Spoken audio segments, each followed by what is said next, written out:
This is a Buteyo Park. Nalo waliwa Buteyo na mwe akarejea huku nyumbani, akawa na maono ya kutengeza kitu ambacho kitalete kumbukumbu. Aha. Kwa sababu aliona ya kuwa duniani hakuna mtu wa kudumu. Aha. Akasema wacha niwache jambo ambalo litaleta ukumbusho wangu. You can hear what we are being told. This is Bwana Buteyo was an agriculturist and a veterinary and all that, and he traveled all over the world. But then, when eventually retired, he started. I mean, he turned his profession into this park. You know, there's a Kwapu Foundation, Buteyo Meat Park Conservancy. So what you are saying is that in entrepreneurship, you can turn your interest, you can turn your hobby into an organization to do business, and this is what Buteyo did. So here we are now. We just want to enter the Buteyo Meat Park. You know, we are told Buteyo was a conservatory. You know, he was conserving the environment, and therefore he has done it, and he has turned this conservative into a business.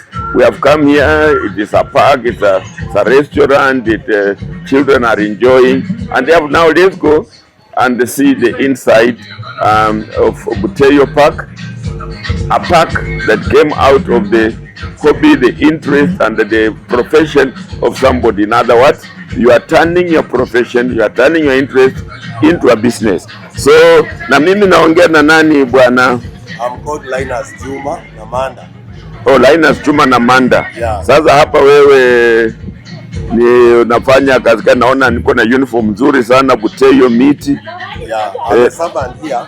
Yes. On the side of looking at the park and caring of the animals. So we are in the right hands. We now go, Bwana will show us the park. Yes. And explain us the animals. As you go in, you can see it is reflecting the life of a Bukusu. You can see there are granaries here. Yes. There are houses, entrance, Bukusu culture. I think we shall be told something about it. So here we are.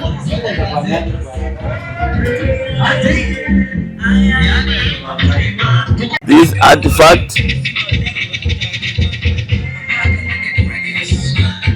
hii tutaiita nini? Hii hapa tuko hapa, hii ni nini? Granary, okay.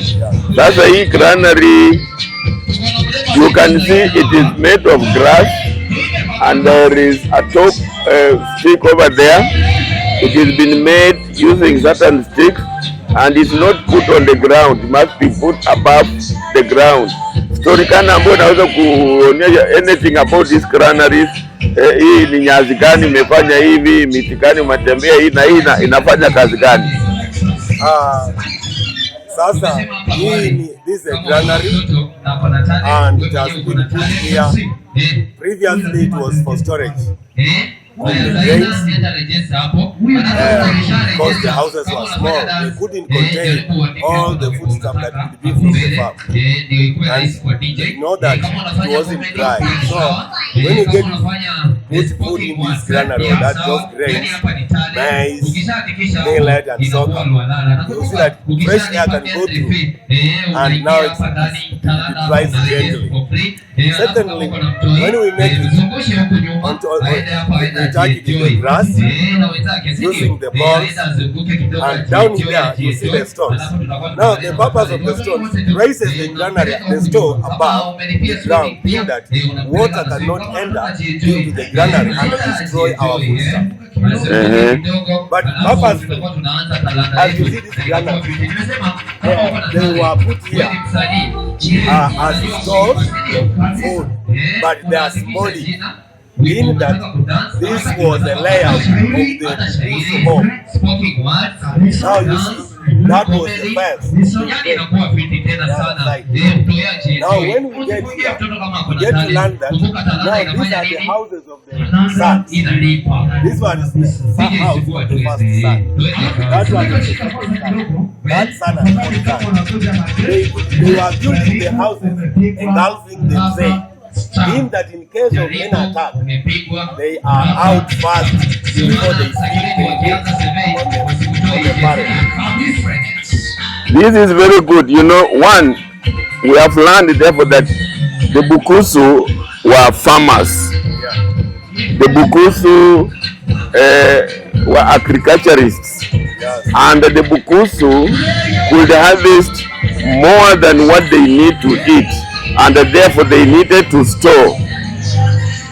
Now these are the granaries as we have been told, but they are put there to represent the Bukusu culture of living. You have told us that that big granary represents the house of the homestead, the leader, the head of the homestead.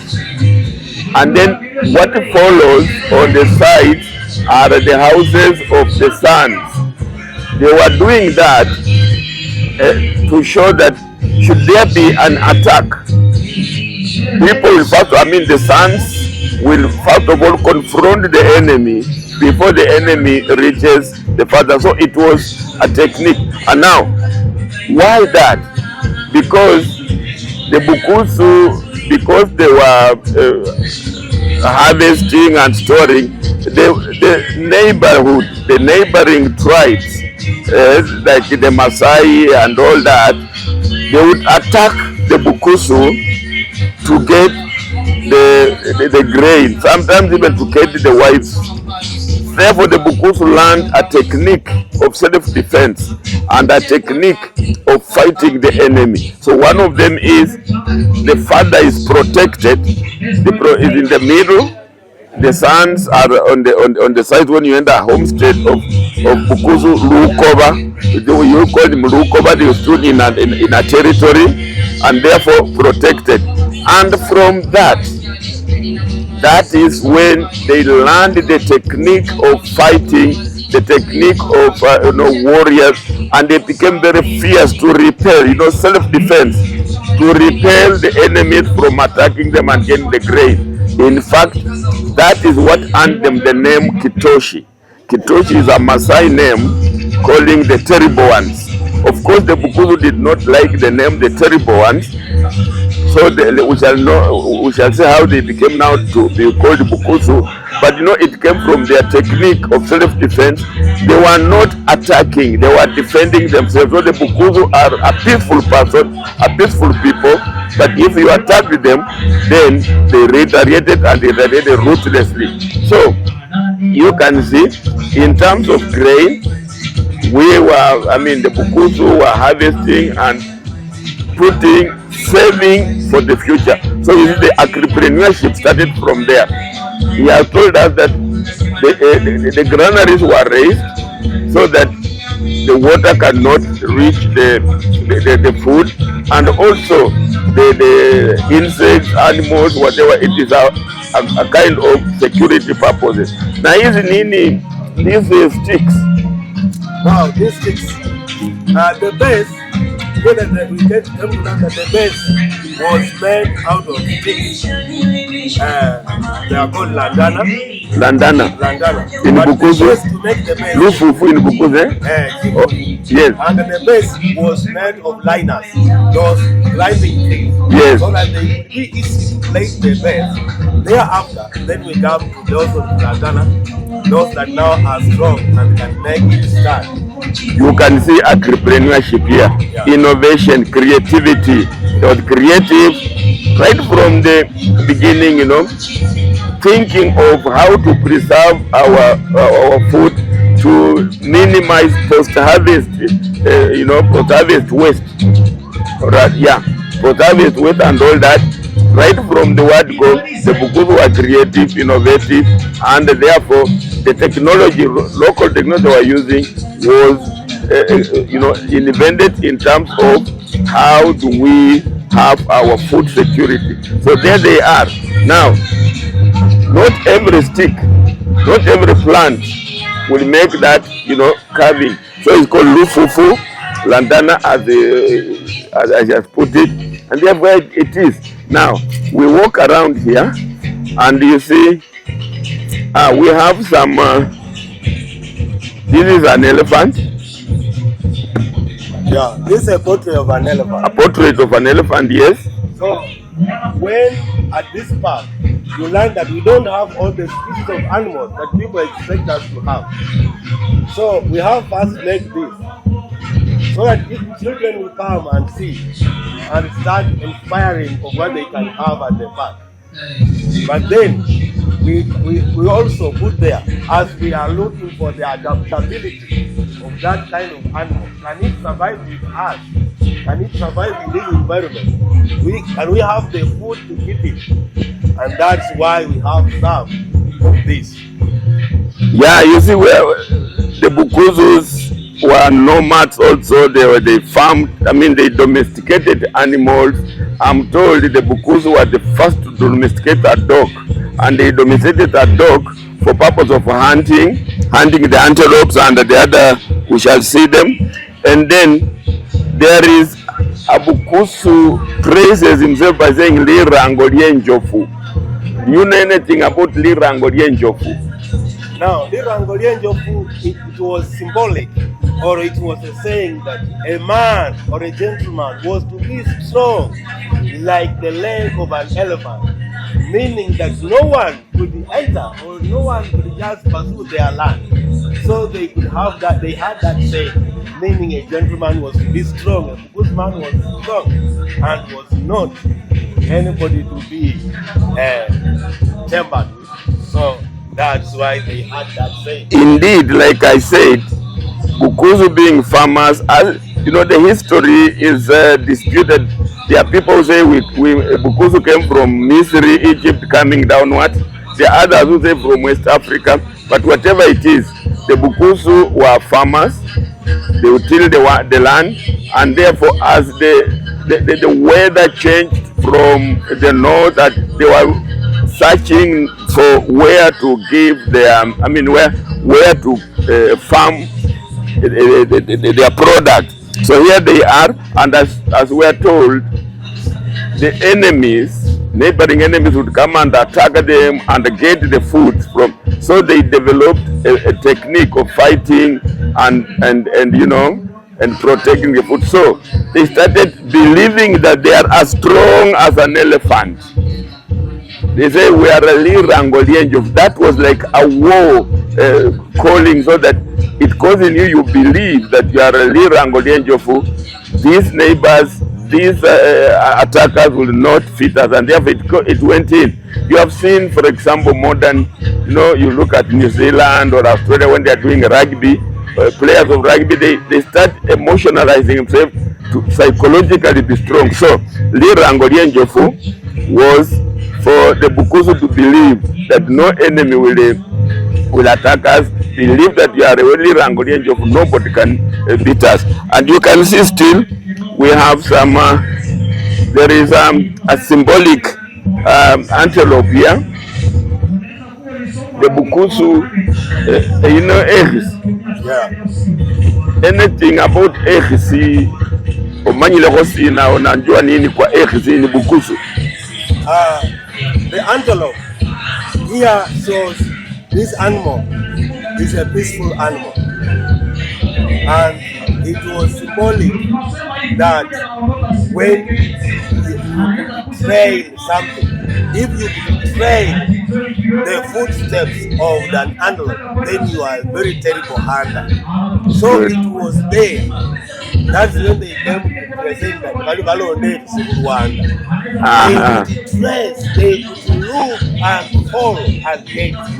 Yes. That was the story that we given the children, and thereafter they have that instinct in them, that in the end of anything they have that skill of tracing.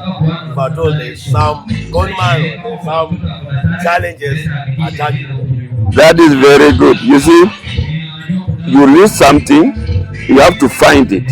And when children lose things in the homestead, the parents tell them, no, you must make sure you find it and bring it back.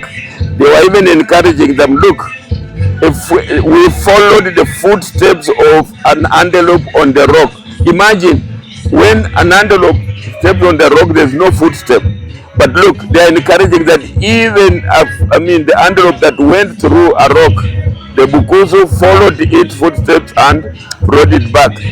In fact, there is a song, Hole, hole, hole ya papa, hole, hole netibile, hole, olonda lukele, hole.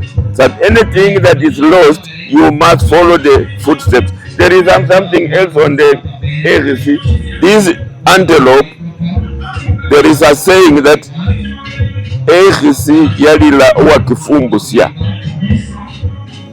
You know anything about that? Yalila owakifumbusya. What? Normally, the AGC, the antelope, grazes in the evenings and in the night and all that. In the daytime it hides. Now, it will not come out of the hiding place until it is ambushed. So whoever ambushed it the first time, and then when it ran away, it was killed. And as it was dying, it was saying, whoever ambushed me is the one that has brought me this death. And therefore, we normally say, even if it's a case, even if it is you're trying to trace whatever the source of an event, we say, whoever ambushes, whoever starts the fire, whatever it is the person to be blamed. That is about ACC. It's a very, very delicious meal. We are now seeing this. This is a portrait. Whose portrait is this? Now, this is a portrait of the late, the founder, Jose Wafula Kaitano Buteyo. Now, it is that when he came to pass with his humanity that he embraced on the land that God gave him, the vision carriers saw it that they couldn't make it very well remembered unless they have his portrait. So they came up and looked for someone who could make a portrait of the founder of this conservancy. That's how now they came to make the portrait of the late Jose Wafula Kaitano Buteyo. That's now when the name of Buteyo meat burger came from. He passed away. It's now this is now the third year, but they had to endeavor and come up with this sculpture. And for those who knew him, these are the clothes he used to wear most often. Therefore, when they only even see this portrait, they remember, they see the real man. Some even they want to bring control and say, you have raised the man, but now it's not. But it's just his portrait. Rest in peace, Mzee Buteyo. 3 years ago, Bwana Buteyo passed on. Look, that smart portrait. This already shows you his type of thinking, because he's not shabby, he's smart, he's clean, dressed in a very, little nice suit, observable, identifiable. And this goes on to say that his thinking was also as smart as his dressing. And indeed, this is Miti Park. This is an ancestral land of Mzee Buteyo, and Mzee Buteyo converts his profession into a business. That is agripreneurship. Here he is. Mzee Buteyo is our role model in terms of, yes, nobody becomes a millionaire working for another, in the sense that you can work for people, but your own hobby, your own interest, see if you can convert it into a business. That way, you will always live to enjoy your business. For Buteyo, it was not just money. It was solving a problem, society problem, conserve the trees, educate the young ones, look at our guide. He knows so much about him, and they pass it on to the young ones. Today we are here, and you can see there is a children's, they have come together here. They are enjoying playing, and they go back with the memory of Buteyo. If Buteyo had not made this, then this enjoyment will not be here. So this we are talking about role models, and we can see more. With his walking stick, very very typical. We can see a lion here. Okay, there's a lion here, but we shall go and see there. So we have therefore one more thing that's remaining. Now this will be now a typical house of a Bukusu. Like we said, the house is there. These granaries are here, but they are symbolic of the arrangement of how the Bukusu lived in their Rukova, in their territories. You see, the house is there for the father, and the son start building surrounding the father in terms of protection, so nobody could attack the father. And look, we are having it also grass touched, and there is a stick up there. Do you know anything about that protruding stick on the top of the roof? Now, Rusoli. You get to learn that this tradition in those times that in the past we didn't have names. So that one was the king post. They used to call it Enjeko. Now Enjeko was the king post that could raise from the ground, protruding up on the house. Now that when they get the poles, that's where the poles will be tied to the rope, because we didn't have the nails. The nails have just come recently. Therefore, that was the king post, and that was now the major support of the house. That was the strongest. That was the pillar of the house. And now, even you see now, let's look at this surrounding before you look. Don't you? It's not just every tree is just here for free. We had no satellites. When we get like a tree, that this tree is there. There's no lightning you can come here and burn our thing. It is this tree. This is Namalasile. That tree. And not any plant is just here around, it's just there. So what is the function of this Namalasile? Yeah, it is a business. Oh, it arrests any lighting, like an lighting arrestor. Yeah, it is a peaceful place. Yes.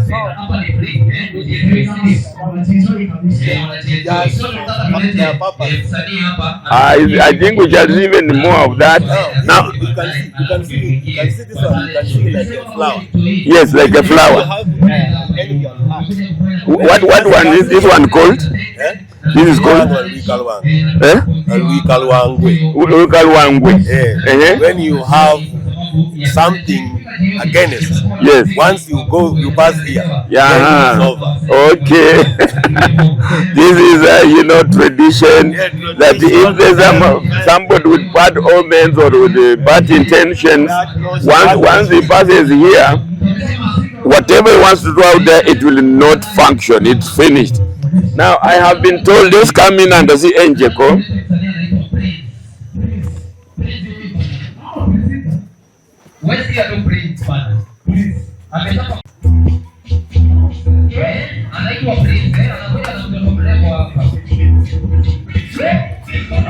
This is what our guide was telling us. Okay, this house has been made in modern times. They are using nails. They are using, all those nails. But he says, in the olden days, when there were no nails to use, the Bukusu knew how to build a house like this and stand up there.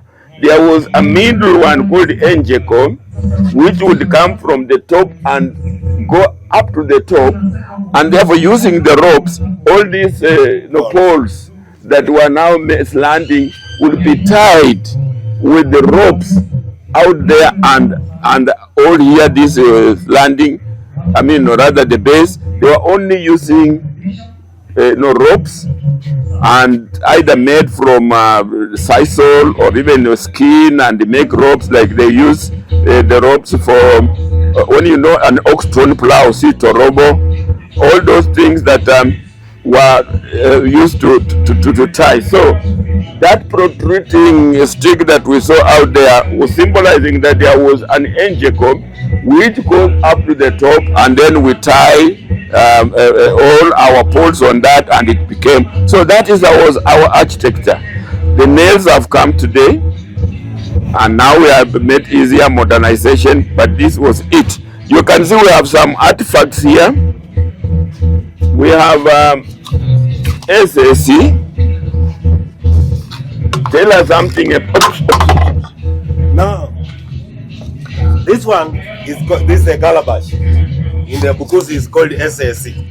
Now you come to learn that in those times, past times, there was no cup.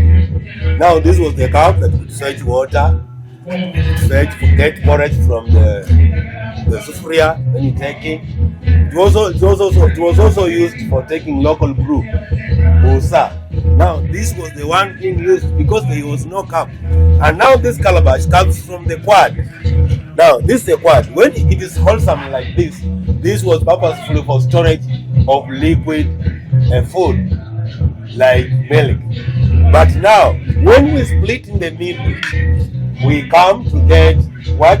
Come to get the calabash. Now the calabash comes from the quad.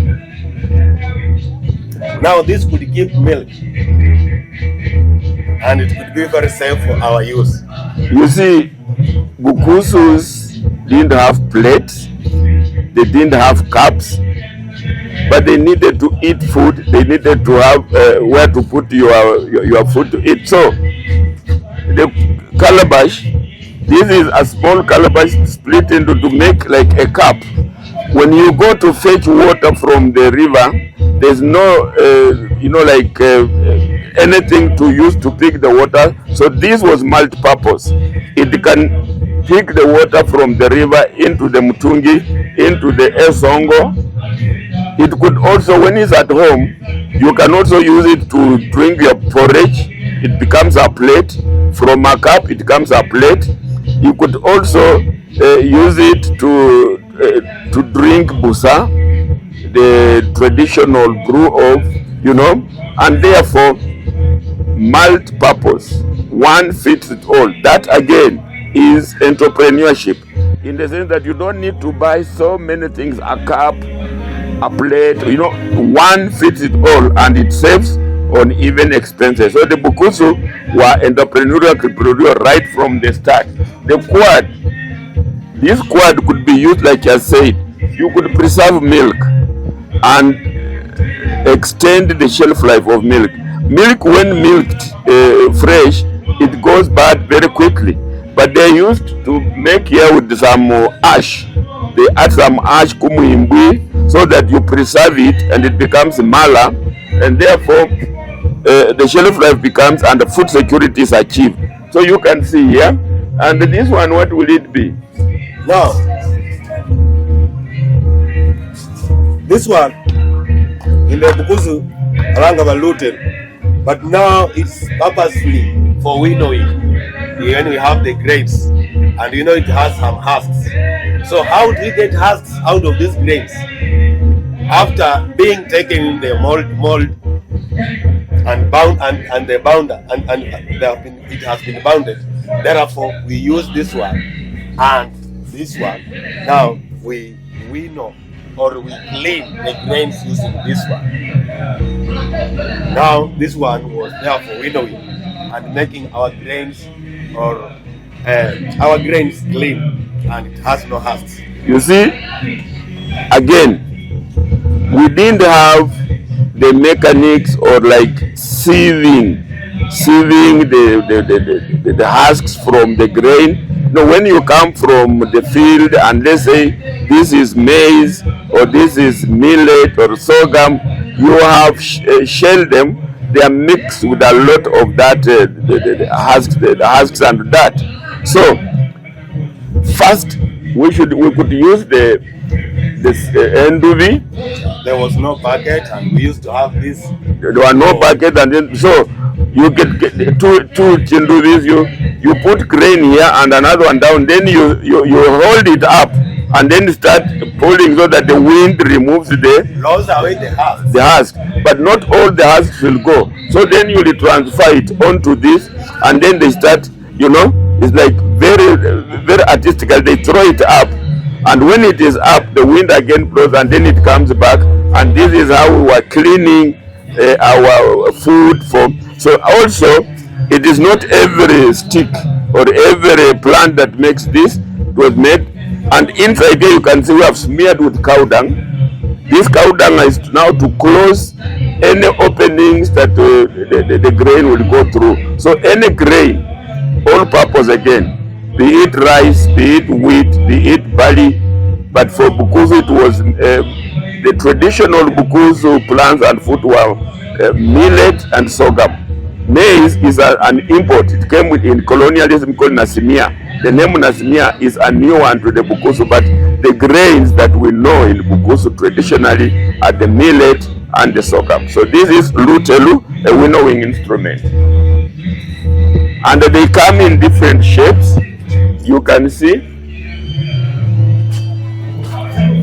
again architecture, creativity, innovation, making different shapes. So whoever imagined, you can imagine the first Bukusu lady or man to imagine this was that it was creativity. It's like imagining anything and creating and innovating. So we had creativity among the Bukusu, which we can now show here. And this is courtesy Buteyo. Buteyo, who died 3 years ago, said we must preserve our culture, and single-handedly he has put up this meaty park where he's preserving all a bit of what we used to do in the olden days, and also the plants that we shall see. We have already seen the tree, you called it the lightning arrestor. Namalasile, that is a traditional tree. We didn't have arresters, lightning arresters. So that tree would go up high and any lightning will be attracted to that one, and therefore we shall be safe. Today, because we have killed all those trees, they are nowhere. So we now start having the lightning arresters modern. So here we are, very rich history from Bwana Buteyo.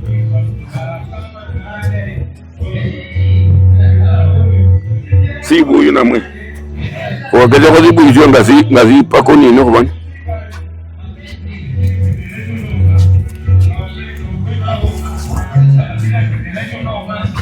Now they come this one.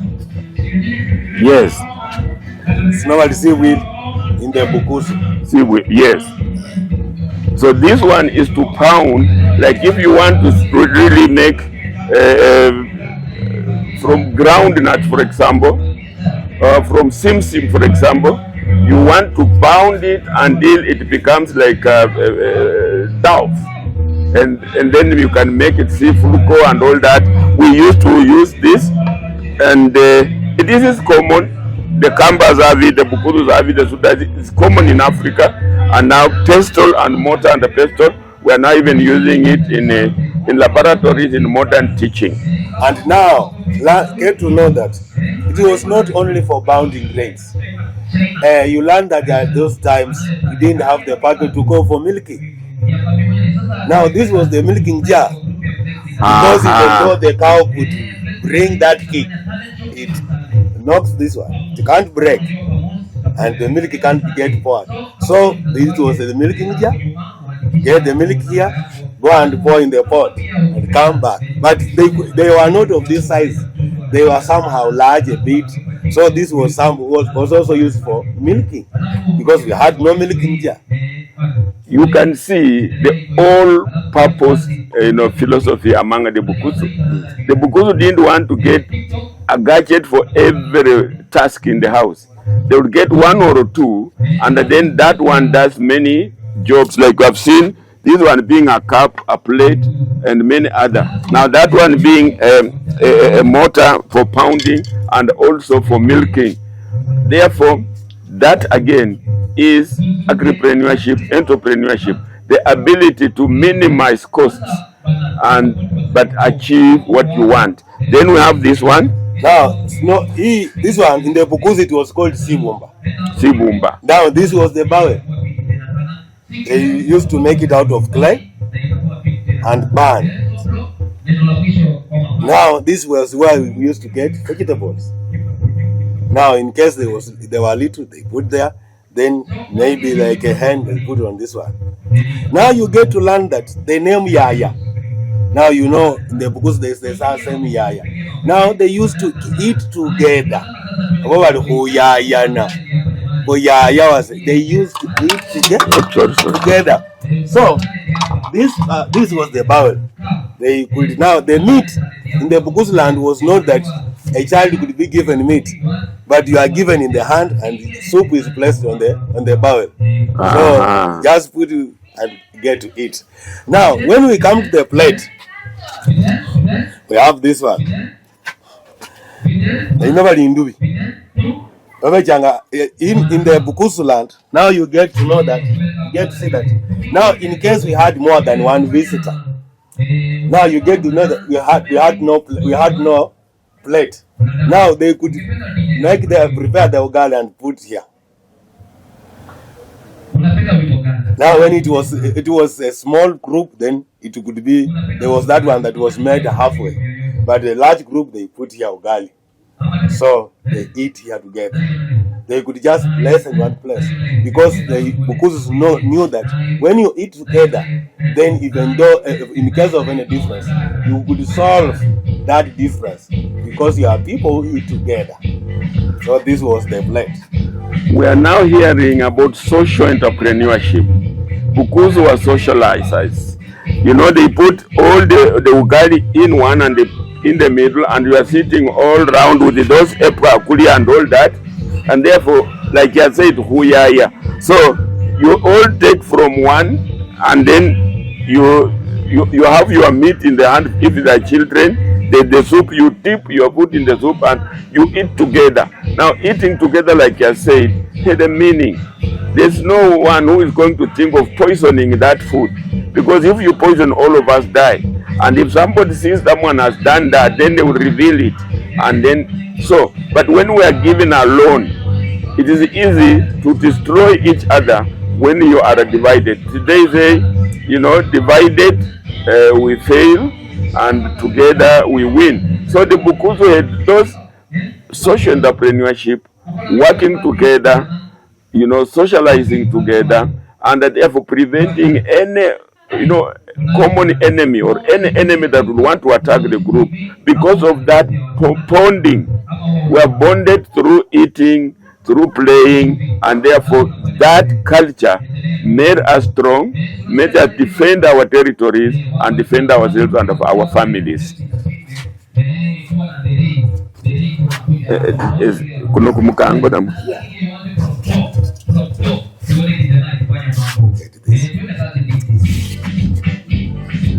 This will be like a cooking stick. They come in different sizes. It's a cooking stick. This is the one that cooks ugali. You can see it's flat all over here because it can use to turn, but it can also use to kind of smear or rather press, so that if there are any bulbs in the ugali, then this one will be pressing it and flattening it. Maybe now we get this one was a small cooking stick. We had no spoon now for turning the vegetables in the pot. So they could make a small cooking stick. This was for vegetables or for in case of meat in the pot. Now we get this one in the Bukusu land. This was one which we used to get that magadi. They get that ash from husks of beans. So that one has a lot of soda ash. Now when we put that ash here and we pour here water, it is filtered and comes out. Now when it's put in the local vegetables like kimiro, now you get that it could be very well. And now when we go to the President Makati, you know that when you use Makati, it weakens our joints. But for this one, someone could be strong and help, because this ash and that munyu was not having any hazards in the body, but it could be very well to your health. Someone could not have a lot of fats in the body just because of that munyu. So that was the one, this is the one that was used to prepare that munyu. It could be to help that no one could not have a lot of fats in the body.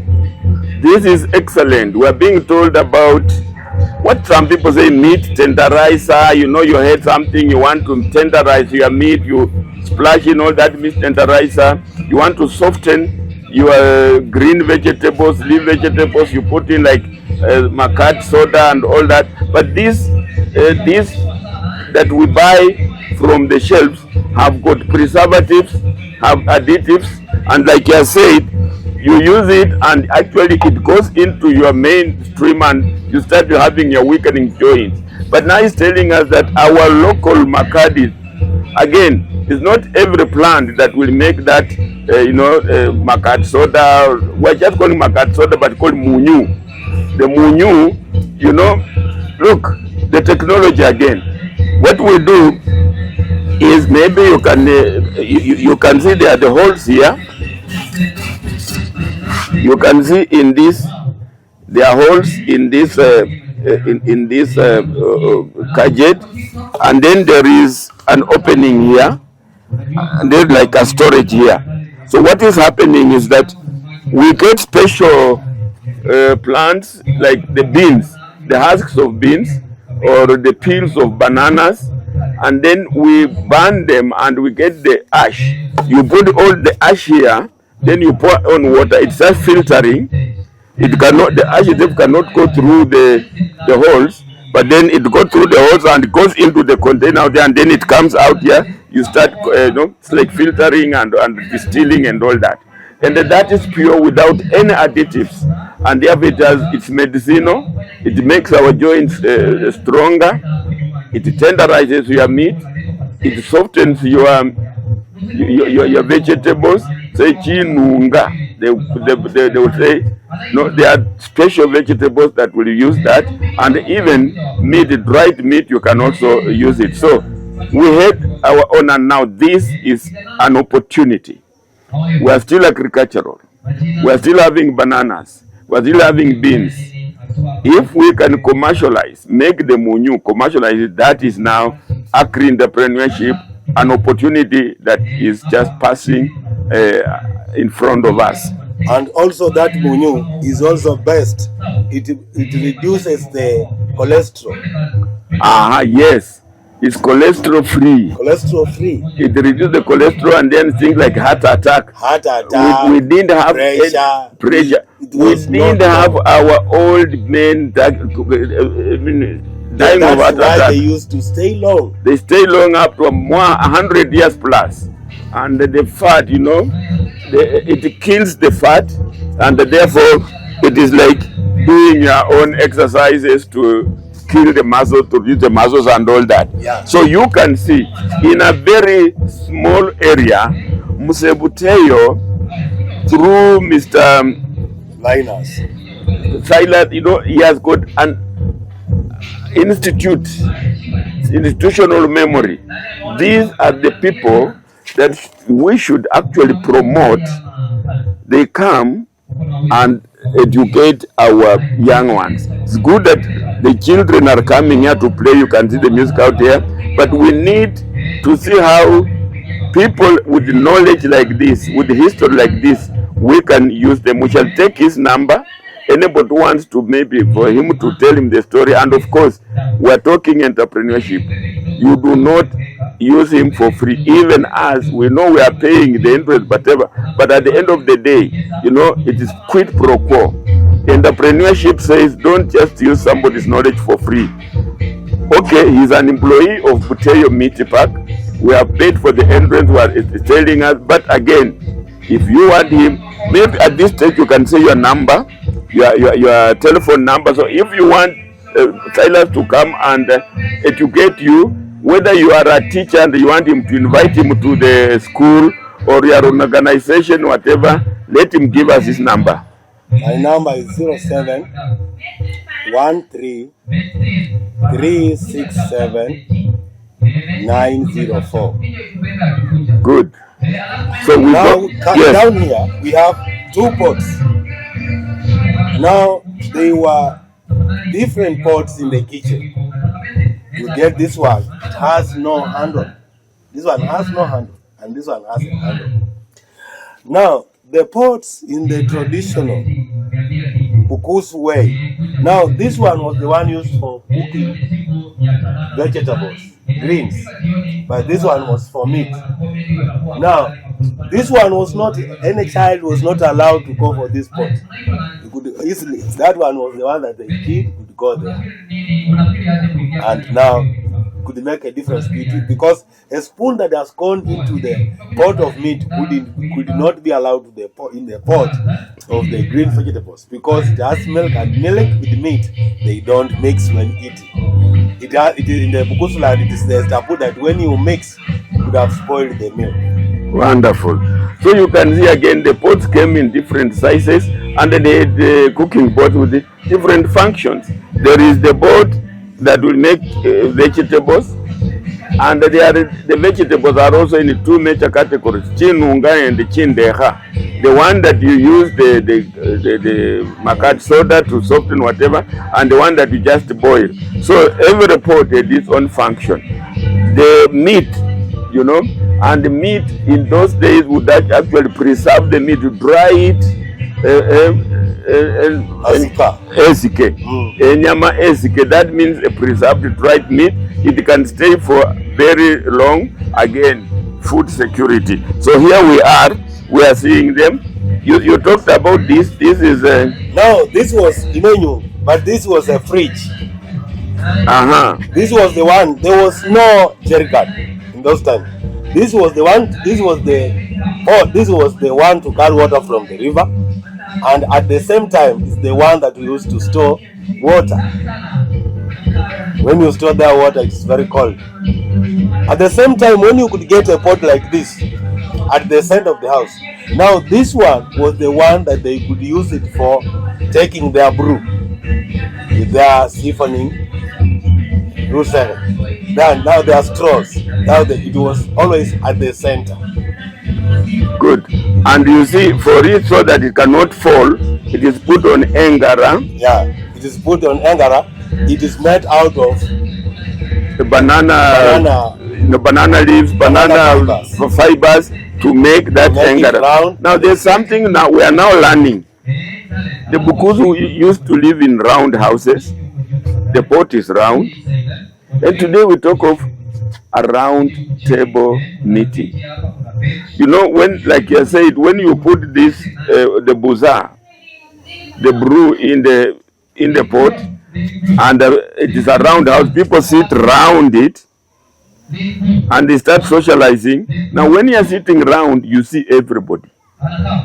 But when you sit in a rectangle, you cannot bend to see the other. So if someone does some trick or whatever thing, so the round shape of the houses, the round shape of it symbolizes again social entrepreneurship and the idea that we are all one. We should be able to see each one, so that there is no hiding, there are no secrets and all that. In the house, round house, even if you sat on the wall, everybody will see you. But when it's corner houses, the aspect of hiding, being secretive comes in. So you can see entrepreneurship, social entrepreneurship, right from the beginning. The Bukusu had it. Now we get this was the spoon. You see? But from what? This when they were moving. They also had to come this one. It is cowrie shells. Oh, cowrie shells. It is also hard. And even though it falls down, it can't break. So this was now the spoon. This was the one they used to take porridge, clean the saucepan of ugali, remove those remains, and And now this was now the spoon. So the cowrie shells, we had our own spoons, and one can therefore think that whoever made a spoon borrowed from us. So these and then modified this to become a spoon. Of course, even the writing came from Egypt on papyrus. Many things that we are now getting from Europe, from wherever the so-called developed countries, they only took our skills and then modified it and then tailored it to the situation. So here it is, spoon from the cowrie shells. Now we came to learn that early times we used to sleep on the animal skin. But now people started developing. They now realize the animals were reducing in number. Now when the animals were reducing in number and we had no shells, we didn't have enough skins, and the number of people was growing, they came and got these papyrus reeds that grow in the swamps.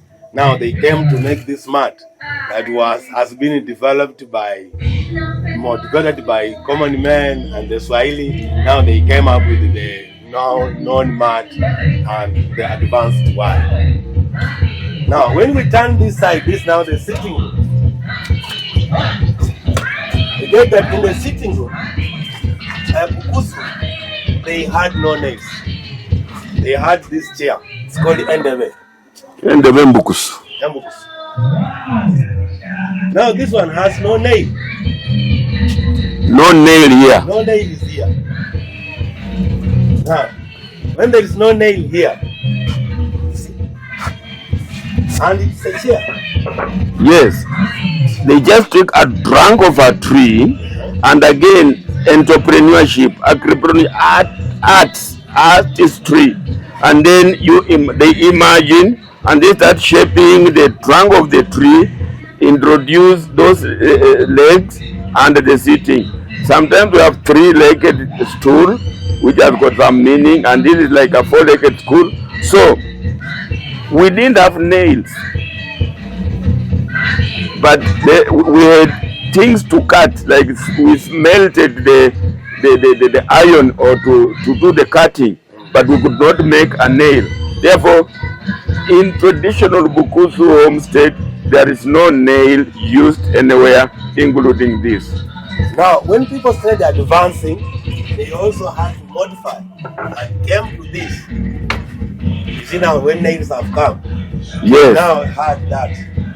So when the nails came, now instead of now using the whole trunk, without now economy comes in, hard time and all that. Now this is a modification using the nail. The nail has been introduced.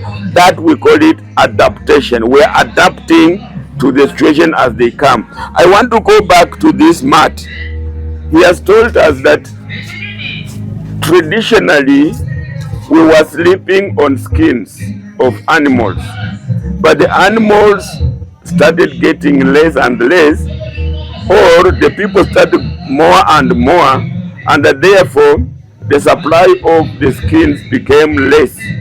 And there were these papyrus reeds by the rivers, and then somebody thought about it creatively so and made this mat. So this is saying that necessity is the mother of invention. When it was necessary to invent the mat, the Bukus came up with it. Not only Bukus, many Africans also. So it's true that necessity can be the mother of invention, and it's a philosophy in entrepreneurship. When you are pushed to the wall and there is no exit, you must somehow defend yourself and exit. So out of necessity, the mat came up. Now you see, now we have your nails. Now yes, they had to look for small trees and they put them make some little fire. They make them soft so that they can bend handle this any desirable position they would want. And now they came to this chair. Yes, one of I remember my own father was making this. But okay, he was not necessarily making from the traditional trees, but from cypress. You could make cypress and then put in the fire, and then it soft, and then it bends. So there were special trees that were used to make this. Now with the coming of the nails, we moved from now this from here, from this stage to this stage, and now to this stage. So this is the evolution of the Bukusu chair. Evolving from, first of all, they were just sitting on the floor, on the mats, on the skins. Then they came, you know, one, we are told when we go to drink the beer, to show is a patriarchy, to show that the men were above the women. The men would sit on the chair, but the woman who comes to the drinking place, he sits on the floor, showing that he is under. They are under, the below the, so them say yes. So now when you go to any local drinking place, you'll find the men are sitting on the chair, but the women do not have their own siphons. They come and they are given, the husband gives the wife, which means without a husband you are not supposed to go in there. Who will give you the mricha? The mistake. So they encourage, therefore, women getting married and family bonds together. And when you go to the drinking place, a woman sits in between the legs of the husband. So again, that discipline was displayed by the Bukusus. So that is the evolution. And also you get that in these three positions, you get there's no child in the drinking place. Even though you are an old son, you are not allowed to go to drink with the father. It was out of bound. Yes. Now showing that you are not any equal with the father, you can say that you can sit with them on a round table. They could use that very discipline. It was hard discipline for the Bukusu. When the fathers are seated, the child has no position. And then there was a time for succession management. For example, a firstborn, a time will reach when the father now starts giving the blessings to the, but not on your own, penetrating the territory of the father. So he's saying that it was discipline in its own style. Children, in fact, the Wasungu, they came and they said, in Bukusu, women and the children are there to be seen, but not to be heard. We look at them, but we don't hear them. But you see, we are developing them and saying now, when the time comes for you to take over, you will take over. But of course, times have changed, and now succession management can also start at its own various stages. So now, the people, you remove this one and have that one there on your head. Yes. Now, this was our heart. Leave alone. Now, this one have just come recently, but it's just an innovation. Yes. The heart that was there. Yes. It is not taking our heart, using the material, but we used to have our own heart. Now these hearts could come again from some reeds. They could also come from banana fibers and all that. Yeah. So here we are with our own heart. You can see them in Africa, in Kenya, in Bukusu, in Luoland and all that. Yeah. So this only that has just come of innovation. Yes. But we could get our own goods. Correct. So here we are now. For the case of the packet, there was no packet, and this was used to carry now the grains, carry goods from the farms and to the market for sale. Here we have our man-made bank. Again, okay. In those olden days, we used only to have money we had little notes, but we had mostly there were coins. So this was a man-made bank where we used to save, because we couldn't move with the money everywhere. Yes. And now they could place it here so that you can save and have something in case you need to purchase. Good. And now the symbol of a house, the one they learn from school now, they try to mold it here so that the child can see the picture which he sees at school, and he can see it now made physically. Good. Now this now a broom. It was also made from the reeds. Yes. Now they make it use. We can also use kamasindakusi. There's a special grad from the reeds. We can also use from kamasindakusi the special a special grass that will also use the, make a broom. And now, when you see this one, this bedroom that has been used, they have left the space for air. Now, this one was for the young animals, the calves, and those of the sheep and the goats. They couldn't sleep outside. So we are being told, therefore, in the house of Abukuso, traditional house of Abukuso, there is space for the young ones. The cows? When the cow has just come, the calves, the young calves, the kids, the kittens, whatever, they will, because to one, the cold outside there, they will not withstand, and also the predators, the animal, the enemies of the so they would come and stay with it in the warmth of the house. So there was a section inside the house of the hut of Abukusu where animals would be kept, young animals. Now this was the master bedroom for them. Now you get that children could be sleeping in the sitting room, but that was now the bedroom. So yes, within the same house with open space where we sit and we also sleep, but there was Elusro, they called it Elusro, at the bedroom where now the father and the mother would be sleeping all within one house. The bedroom, the animal room, and then open for the children.